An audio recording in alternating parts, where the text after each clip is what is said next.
Hello, I'm going to show you how to make a really gritty, dirty, grungy, high contrast black and white effect with a color photo. This is what we're starting out with, and this is what we'll end up with.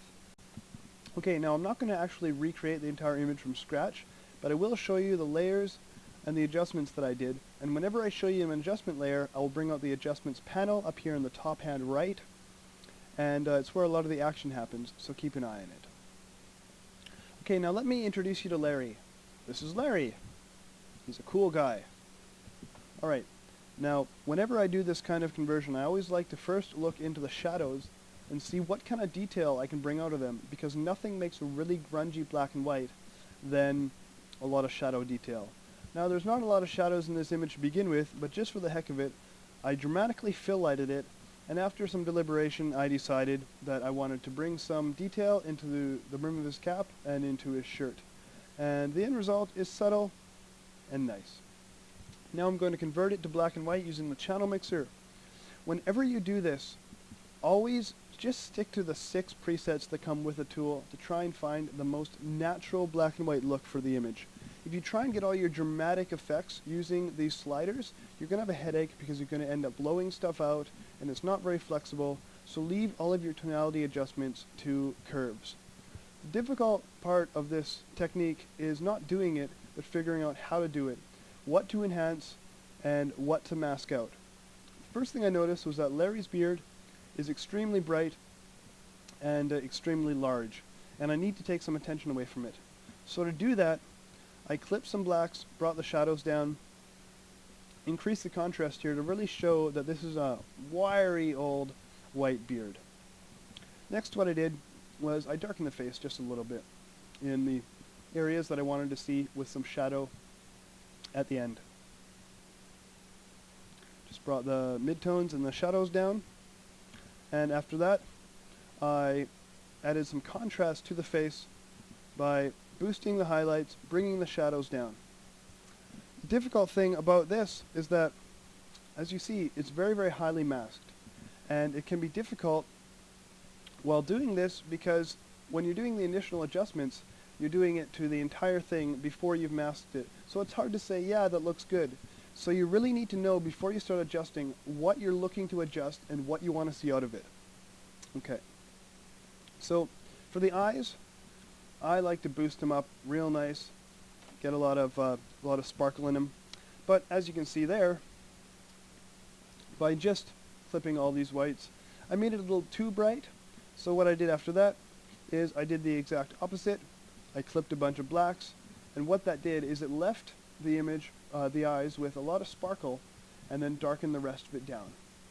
Now, most people have some white on both sides of their eyes, but Larry is kind of squinty, and I just don't think it really looks very natural. So what I did is I actually used white to paint in white on both sides of his eyes. Now, I don't often like really bright eye whites, but in this case, toning it down actually didn't work very well for the image overall. Now, I noticed at this point that his beard is still really powerful. There's too much attention to it, and I just want you to be looking at the face, not at his beard. So I did another adjustment, a white point adjustment, where I brought the white point down about 17%, so now it's a light gray beard, and instead of getting stuck up on it, your eyes go right to the face. The last thing I did in terms of effect was big contrast boost. Pretty simple.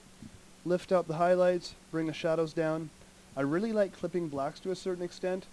It's really pleasant for the eyes when there's a nice solid black that it can grab a hold of too. Clipping highlights, that's different. You shouldn't do that because it looks cheap and unprofessional and just it's blown out. So be careful when you're working with your highlights because you just don't really want to blow stuff out. Be careful as well when you're clipping shadows, because if you start blocking up the detail in places you actually need to see detail on, that looks bad. Okay, so I've gotten all that I want in terms of effect.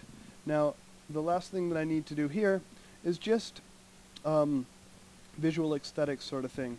So I don't like this car, and I don't like this brightness, and I don't even like his jacket. I just want you guys to see Larry. So I added a vignette. When I vignette, I oopsies. When I vignette, I do it all manually. I don't do it in RAW, and I don't use elliptical marquee.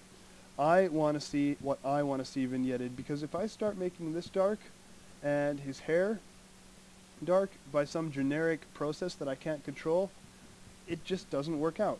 So I like to do it all myself. This next layer is a gradient map that I was actually going to use to do some sepia toning with, but it ended up looking crappy, and when I turned it to luminosity, it brought the midtones down a bit and enhanced my vignette a little more, and I liked it. The very last thing I did was I added a very faint sepia tone to the image.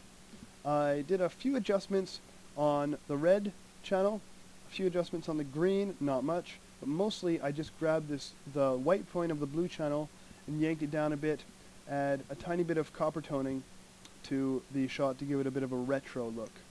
Now what you'll actually see here is that the opacity of this layer is at 40%, and originally it looks like that. Right, that's too much. So you gotta also know when you're doing these adjustments that when you do it at first, it's gonna look a little too heavy, and so you gotta realize that, yep, after you do it, you're gonna bring it down a little bit to what you actually wanted at. And that is the end. That's how we turned Larry from an old man into a weathered, grizzly, leathery old dude. Okay, I hope you enjoyed this tutorial. Give it a try. It's fun. Good night.